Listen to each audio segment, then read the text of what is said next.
এই মুভিতে দেখতে পাবো নিজের ডিজাইন করা জেলে যখন নিজেই ফেঁসে যায় তখন তার অবস্থা কি হতে পারে। মুভির শুরুতে জো নামে এক ব্যক্তিকে দেখানো হয়। সে ছিল একটি আইটি কোম্পানির ম্যানেজার। একদিন তার যখন চোখ খুলে সে নিজেকে একটি বদ্ধ রুমে আবিষ্কার করে। সে বুঝতে পারছিল না যে সে এখানে কিভাবে এসেছে। মূলত এটি ছিল একটি জেলখানার রুম, কিন্তু সে বুঝতেই পারছে না যে সে কেন এবং কিভাবে এখানে এসেছে। হঠাৎ পাশের রুম থেকে এক কয়েদি, তার নাম ছিল নিক, সে জোকে চুপ থাকতে বলে।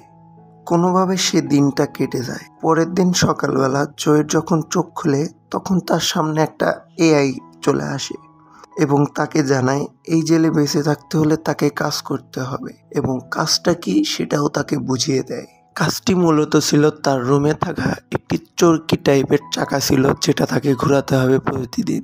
তো এর একটি নির্দিষ্ট টার্গেট থাকবে, সে টার্গেট তাকে পূরণ করতে হবে। এই জেলে থাকা প্রত্যেক কয়েদিকে এই চাকাটি ঘোরাতে হয় এবং তাদের টার্গেট পূরণ করতে হয়। তো প্রতিদিন তাদের টার্গেট তো পূরণ করতে হয়, পাশাপাশি যে কয়েদি সবচেয়ে কম বার সেই চাকাটি ঘোরাবে সেই কয়েদিটি মারা যাবে। জো আর কোনো উপায় খুঁজে না পেয়ে সে সেটা করতে থাকে। সে ভেবেছিল যে এটি খুবই সহজ হবে, কিন্তু জোয়ের ধারণা ভুল ছিল।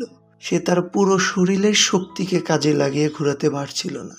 কিন্তু জোয়ের পরিবারের কথা মনে হয়ে সে তার মনোবল পায় এবং সে সেটা ঘোরাতে থাকে। টার্গেট পূরণ হলে সে রিওয়ার্ড হিসেবে কিছু পয়েন্ট পায়। যে কমবার ঘোরায়, অর্থাৎ সেই চাকাটি সব কয়েদির ভিতরে যে সবচেয়ে কমবার ঘুরিয়েছিল তাকে মৃত্যুদণ্ড দেওয়া হয়। অনেক দিন এভাবে চলতে থাকে, কিন্তু জো এখান থেকে বের হতে চায়। জো এখান থেকে কিভাবে বের হবে সে বুঝে উঠতে পারছিল না। তো এজন্য সে নিকের কাছে সাজেশন চায় যে এখান থেকে সে কিভাবে বের হতে পারে। তো তখন নিক তাকে বলতে না চাইলেও তার জোরাজোরিতে নিককে বলতে হয়। নিক তাকে জানায় যে সে তো বলে দেবে, কিন্তু সে এখান থেকে বের হলেও তাকে তার গার্ডরা ধরে আবার এখানে নিয়ে আসবে। তো এরপর জানায় যে এখানে যে কয়েদি ছিল সে তার রুমের এক পাশে খোদাই করে সে পালিয়ে গিয়েছে। তো তখন জো তার জীবনের ঝুঁকি নিয়ে পাশের দেয়ালে তার কাছে থাকা একটি কলম দিয়ে সে ধীরে ধীরে গর্ত করতে থাকে। কিছুদিন কেটে যাওয়ার পর সেখানে একটি বড় গর্ত তৈরি হয়ে যায়, যেখান থেকে জো খুব সহজেই পালাতে পারবে।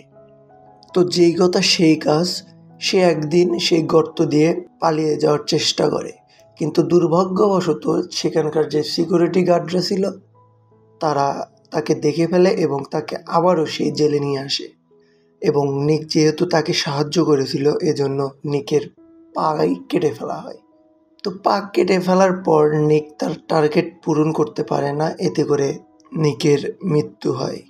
এদিকে জো তার পরিবারের কথা অনেক মনে হয় এবং তার বন্ধু নিক মারা যাওয়ায় সে অনেক ব্যথিত হয় এবং অনেক রেগে যায়। তখন সে ওই এআই, মানে তার রুমে যে এআইটা ছিল এবং ওই কোম্পানিকে সে গালিগালাজ করতে থাকে এবং তাদের যে রুলস ছিল সেই রুলসও সে ভাঙতে থাকে। এত অপরাধ করার জন্য জোকে তারা ফাঁসির সাজা দেওয়া হয়। জোকে যখন গার্ডরা ফাঁসির জন্য নিয়ে যাওয়ার জন্য আসে তখন জো সেই গার্ডগুলোর উপর আক্রমণ করে বসে এবং তাদের মারতে থাকে। তখন জো অনেক চিৎকার করতে থাকে এবং তাদের সাথে মারামারি করতে করতেই সে সেন্সলেস হয়ে যায়। তো যখন সে তার চোখ খুলে সে নিজেকে সামলিয়ে নেয় এবং সে আসল কাহিনী বুঝতে পারে। মূলত সে ভার্চুয়ালি এই জেলটা সে নিজেই নিজের কোম্পানিতে ডিজাইন করেছিল এবং সেটা টেস্ট করার জন্য সে নিজেই এটি ব্যবহার করছিল।